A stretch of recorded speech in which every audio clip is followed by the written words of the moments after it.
How you doing, guys?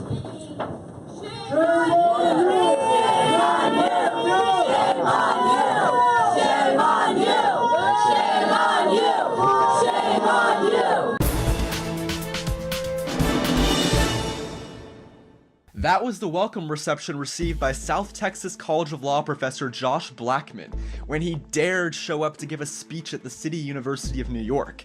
Blackman's speech was titled "The Importance of Free Speech on Campus," and it's ironic because he didn't get to give this speech, which in and of itself perfectly captured the importance of free speech on campus, because without it, you end up with nonsense like this. Well, thank you very much to CUNY for having me. CUNY is not having you. CUNY is not having you. White men and those who support white supremacy. I'm not white. And were a member of Congress, I would vote for the DREAM Act. My position is that the policy itself was not consistent with the rule of law, which teaches a lesson, right? The lesson is this: you can support something as a matter of policy, but then find that the law doesn't permit it. And then the answer is to change the law. Fuck the law. Those three words are really the natural conclusion of leftism. Think about it. One side of the political spectrum wants to ban speech. One side of the political spectrum wants to ban guns. One side of the political spectrum wants to strip the accused of their due process rights with a listen and believe mentality. But that one side sure has some clever messaging. Here, this is one I've seen a lot. My existence is greater than your opinion.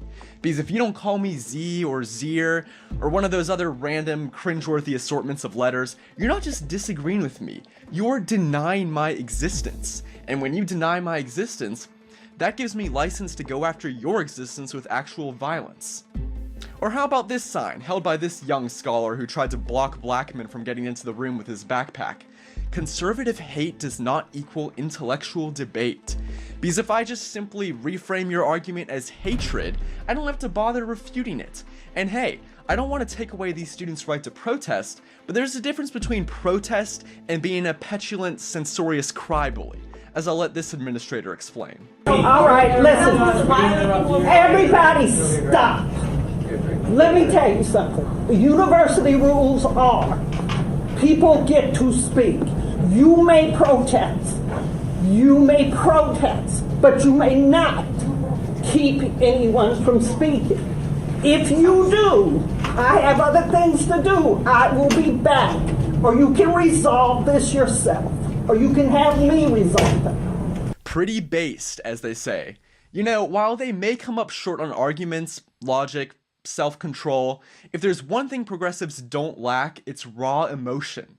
So I was a little disappointed when they gave up trying to silence Blackman just 10 minutes in and allowed him to answer questions, if not actually give his prepared speech. I think DACA. I don't want to listen to this. You want to go? Please leave, by all means.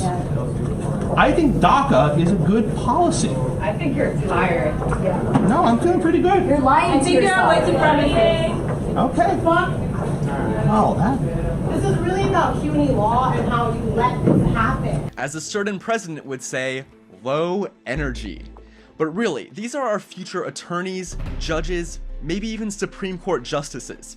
I'd suggest grabbing some popcorn and silencing your phone, but you're not just watching this horror film, you're part of it. For Campus Unmasked, I'm Rob Shimshock.